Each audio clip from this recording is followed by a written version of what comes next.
In this video, we're going to look at attenuation of ultrasound and X-rays.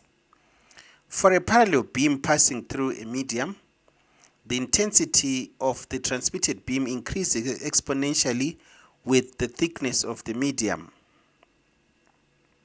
So as you can see here, that's the thickness of the medium.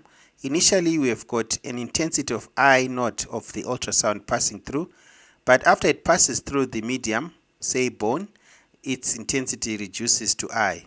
So a graph can be drawn of intensity against X, the thickness, and it is an exponential decrease. Now, the transmitted intensity is given by the formula I is equal to I naught e to the power of minus mu x. Now, mu is the linear absorption coefficient of the medium. I is the transmitted intensity. I naught is the initial incident intensity, and x is the thickness of the medium. Now, the unit of mu is per millimeter or per centimeter or per meter. The thickness of the medium required to reduce the transmitted intensity by 50% of its initial value is called the half value thickness, the HVT. The symbol is X subscript half. If you double it, the intensity goes down to 25%. If you treble it, it goes down to 1/8 or 12.5% of its original value. Now, if you can remember from radioactivity, where you had the activity decreasing with time and you had the half-life and so forth, that's the same concept that we apply here. So the initial intensity is I naught, and then if passes through the thickness of a medium, it's going to be reduced like this. Now, that thickness of the medium that reduces the initial intensity to half its original value is called the half value thickness. That's the H half. So which means two half value thicknesses will go down to will reduce the intensity to I naught over 4, etc., etc.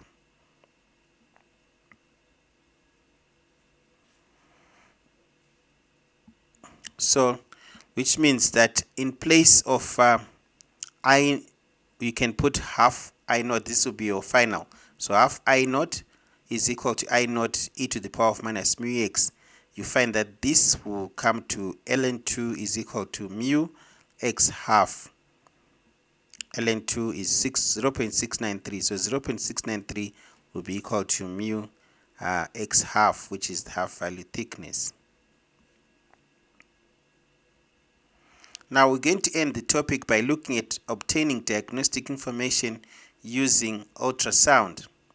Now, if you remember, in the first video we looked at the structure of the piezoelectric transducer.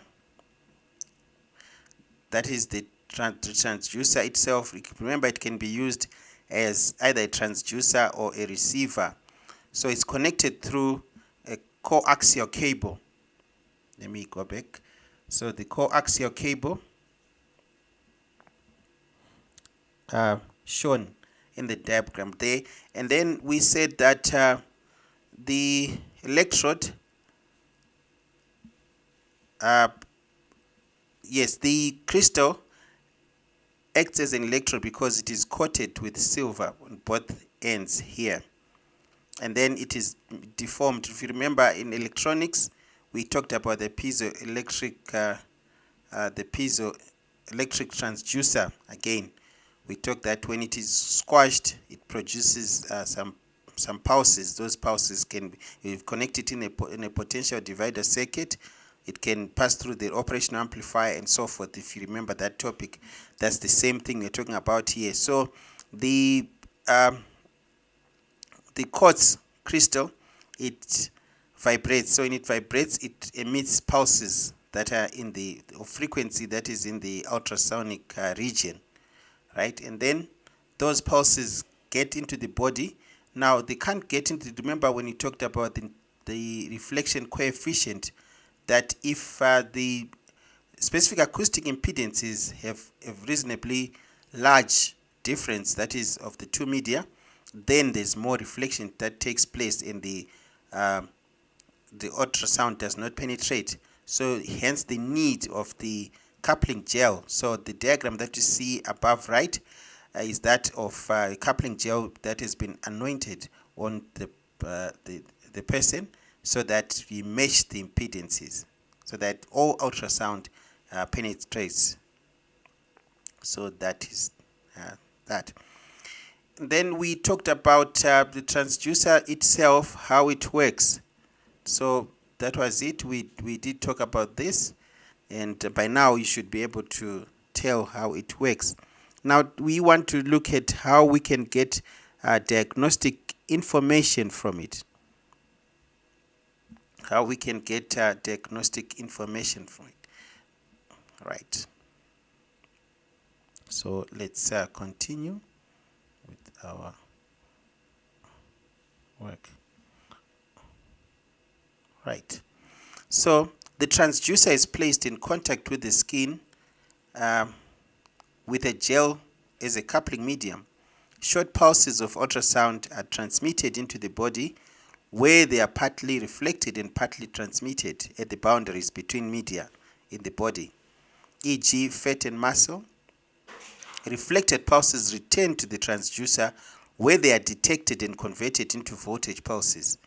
The voltage pulses are amplified and processed to give an image on an oscilloscope screen. Short pulses are necessary as the transducer acts as both emitter and receiver. The emitted pulse must have stopped its force vibration of the crystal before the reflected pulse is received.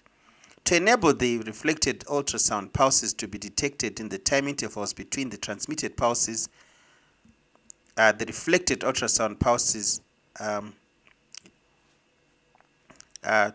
in the time intervals between the transmitted pulses. That is, due to the small distances involved, the time of the pulse has to be very small. The time between the transmission of a pulse and its receipt gives information to the distance of the boundary from the transducer. The intensity of the reflected pulse gives information as to the nature of the boundary as well. Reflected pulses received from deeper in the body tend to have a lower intensity caused by absorption of energy in various media. Now, an A scan measures the distance of different boundaries from the transducer, with the transducer held in one position. A vertical line appears on the screen of the CRO each time an echo is received. The time base is adjusted so that all the reflections are seen for one scan or one pulse. The distance between the boundaries can be calculated if the speed of the ultrasound in the various media is known. So we just use the distance is equal to speed times time. We know that the time and we know also the speed of the ultrasound. A B scan consists of a series of A scans, all taken from different angles, so that a 2D image is formed on the screen of the CRO. The reflected pulses are displayed as spots whose pattern represents the positions of the boundaries within the body. The probe consists either of one crystal which is moved rapidly through an arc, or a series of crystals, each having a different orientation. Right. So we want to look at A scans and B scans. So that's what we are looking at.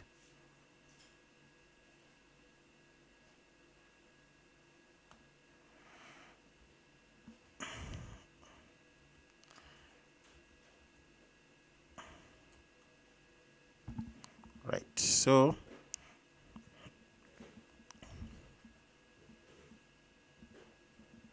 we said A scans are used to measure the distances between the boundaries. So I've got this illustration to show a transducer emits an ultrasonic pulse, and the time taken for the pulse to bounce off an object to come back is graphed in order to determine how far away the object is. So the one shown in black there is showing this the diagram, that is the peaks that you receive from there. So the A scans are just to show us the distances, to measure the distances between the transducer between also the different tissues in the body. A scans only give one-dimensional information and therefore are not useful for imaging. Right?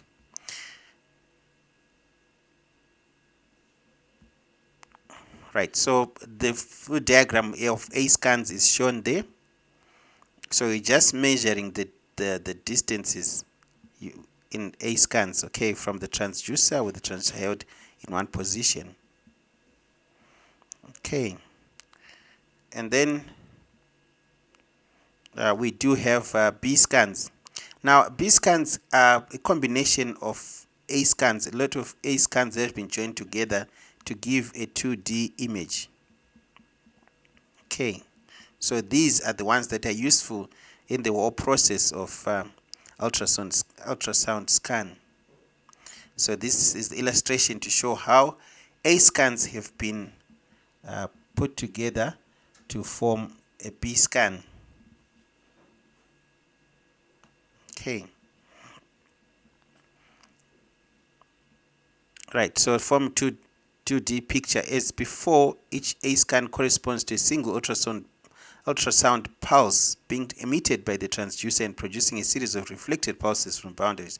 So we then form that, which we then take as the image. Okay, so the computer does this. It does the addition, and then an image is formed in the process.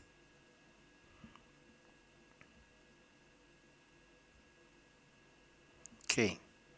Now, 3D ultrasound uses the same principle as a 2D ultrasound. The difference is that the sound waves are emitted from all angles. The example above shows a 12-week fetal ultrasound image in the sagittal, axial, and coronal planes that are used by the computer to generate the final 3D image in the lower right. So there we are. Here at axial. So we've got in all the angles, then we produce this 3D image. It's now possible to get a 3D ultrasound scan. So that's what you see there. They've even gone further to have 4D images using 3D technology, but added in the time dimension. It displays a series of 3D images over a period of time, thus giving it motion. These are generally short clips and can show a heart beating of a baby or a baby yawning as well. So there's now 4D. That's how technology has moved. But for the purposes of your syllabus, you just have to end at the 2D scan. I just want to show you how even we can reach to 4D and 3D and 4D images as well. Right, so going back, we want to look at advantages of ultrasound over X-rays. This is the last bit. So advantages of ultrasound over X-ray diagnosis: safer than X-rays. Ultrasound is non-ionizing, so there is no radiation dose. The equipment may be portable. Smaller features within the body can be identified, e.g. abnormalities in the fetus. So I think I need to end here. If you have any questions relating to this topic, please feel free to write in the comment section. Signing out.